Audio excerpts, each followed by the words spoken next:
Howdy, music fans. Thanks so much for joining me for contest number 3. It's going to be about a music scene, movement, or era, and I'll get to that after I go off on some tangents and show my part of the video, of the contest video.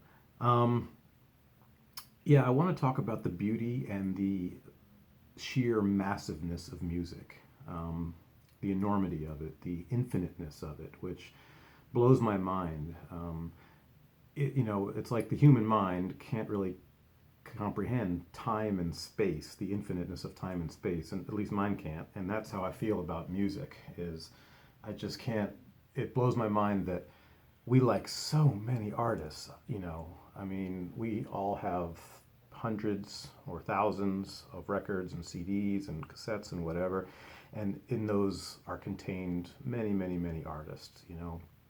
And to think that of the massive amount of artists and songs that we like, they all sound different. And not only that, but it's only a tiny fraction of what's out there that we've never even heard or never will hear, or amazing, talented artists that never will get heard, let alone, by us, by anybody.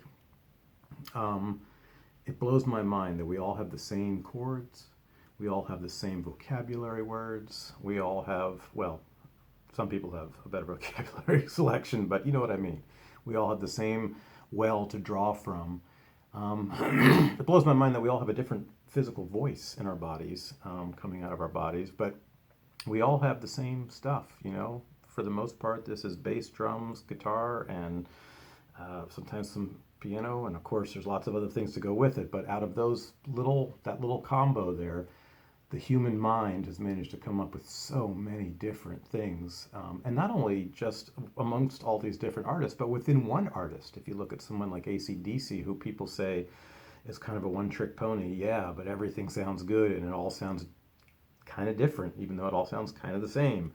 Or the Ramones, or Chuck Berry, there's so many artists like that have squeezed so much creativity and great art out of this little thing that they've found, this little niche, this little sound that they've found. And these things end up starting scenes, movements, eras, oftentimes. And that's what I want to do my contest on. I feel like I might be losing track, so maybe I should just jump at what I wanted to say. So maybe I should just jump in right now and it'll come back to me. So the contest is for you to pick anything, an album, an artist, a group of artists, a song, a venue, a region, a film, a time period, a part of town, region, I guess, a country, something that you feel was a catalyst or a huge part of a catalyst to start some sort of scene, movement in music, or era in music. And it'd be great if you could show some CDs or some albums in this process of bands that you think were part of this in some way, shape, or form. And off the top of my head, I can think of a dozen ways to approach this, just off the top of my head. So I'm hoping, I don't want to throw ideas out there because I don't want to ruin it for anybody or spoil it or take anybody's idea like, oh, I said it and then it looks like you copied it or something. I don't want that. So I'm not going to say any of my ideas but I think I hope you get what I'm getting at. It could be a genre. It could be a genre that was started. That's where I'm going to go with this. So let's just jump right in. I'm going to talk about the band, and this is just a way for me to show my Uncle Tupelo CDs. I'm going to talk about the band Uncle Tupelo and a musical movement that was called No Depression. And it started kind of this alt country, this insurgent country, this massive list of labels and titles for all these things that people do, these little subgenres under this big genre. So first I'm going to show my Uncle Tupelo CDs. They were a band that comprised Jay Farrar and Jeff Tweedy back in 1987 to 1994 out of Belleville, Illinois. And their first album was called No Depression. And it was heralded as just a wonderful reawakening of country rock and punk, a melding of punk and country and rock and blues and rock and roll and just the whole gamut. And this album goes, from acoustic to electric to hard, pretty punk rock sounding stuff. And it amazes me that so many of these people, Bloodshot Records is a great example. So many of those bands and people that work at the label and all the people associated with that its own movement came from punk rock, and they're moving to country. A good example of that is Mike Ness out of Social Distortion, who did 2 country albums, at least 2. John Doe out of X, who moved into country, and then all these artists at Bloodshot like the Mekons and the Waco Brothers and John Langford, who just jump around country and punk and meld it all together. Well, No Depression were kind of the nucleus of that. They kind of were at least they are, they're acknowledges that. Of course, there's probably other peripheral bands that don't get acknowledged. That's always the case, that might have had a big part in that as well. So anyway, this album has a song called No Depression, which was an A.P. Carter song, Carter Family. And they did it on this, and they called it No Depression. And they also, like I say, they did lots of great acoustic and great electric rock and country and punk country and all mixed together. And it gained this title, No Depression, and it took such a foothold that we got a magazine out of it called No Depression. And that magazine got big and popular amongst what's now called Americana and Roots Rock and all these other labels, which I'll get into a little bit more later. They actually wrote their own book, got their own book, which is kind of like a who's who of some of these acts. Old 97s you see right there, and so you can see if we can not take up too much time and look at another one.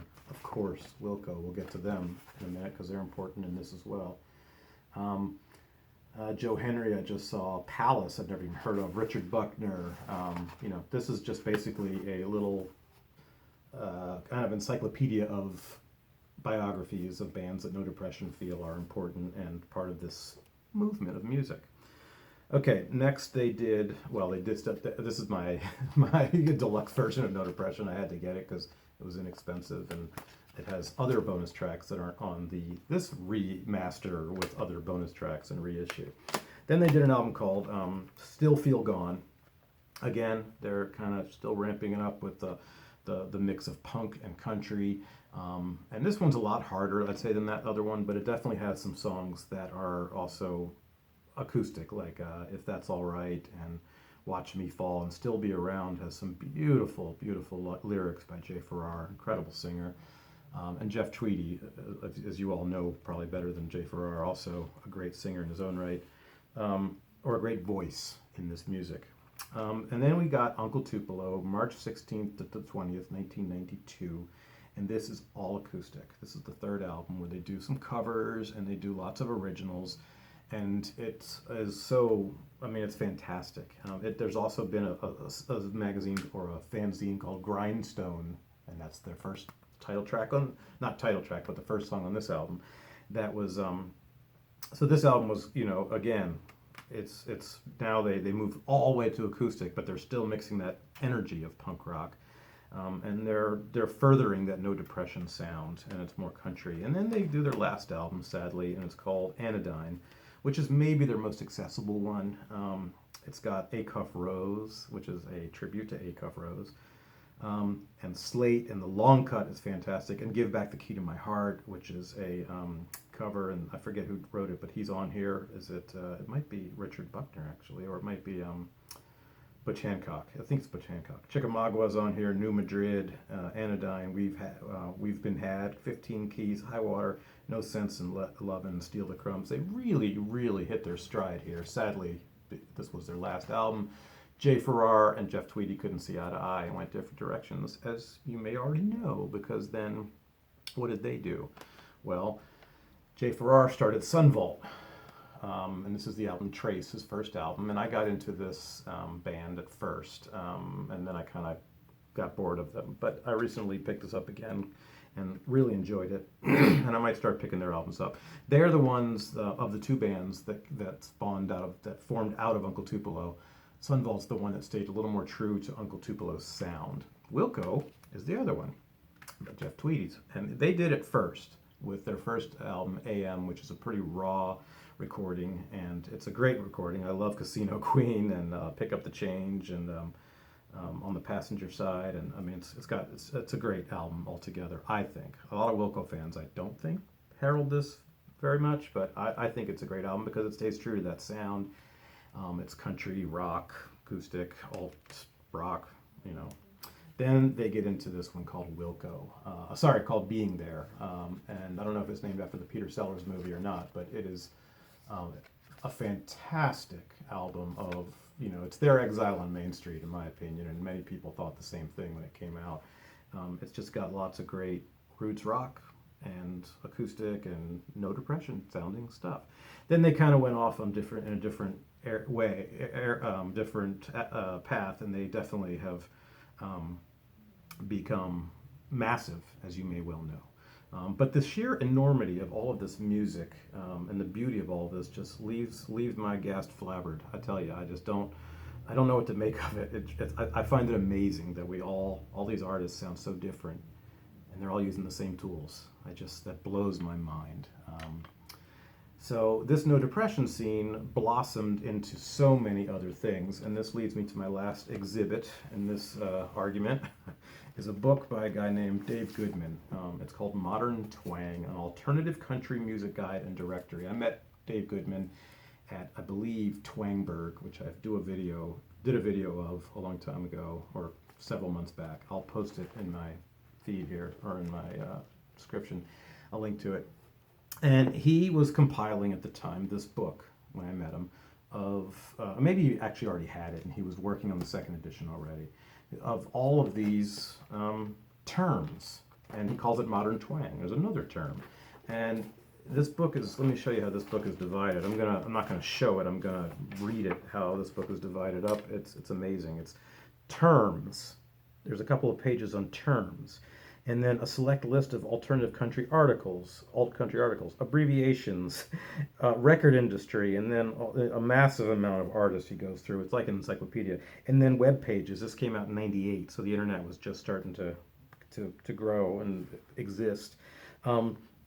And then all these, he has venues and festivals and other annual events, radio and television programs, online mailing lists, news groups, and chats, and it's just amazing in all these different genres. But I want to go into that a little bit.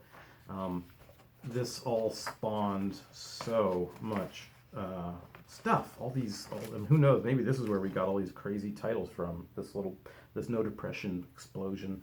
Alternative country, Americana, Austin Sound, Bakersfield Sound, Cajun, close harmony, country rock, cowboy western, cowpunk, desert rock, gay country, lo-fi country, insurgent country, that's Bloodshot's kind of moniker, honky tonk, hillbilly bop, grange rock, grain belt rock, alternative rock, and he has definitions of all of these.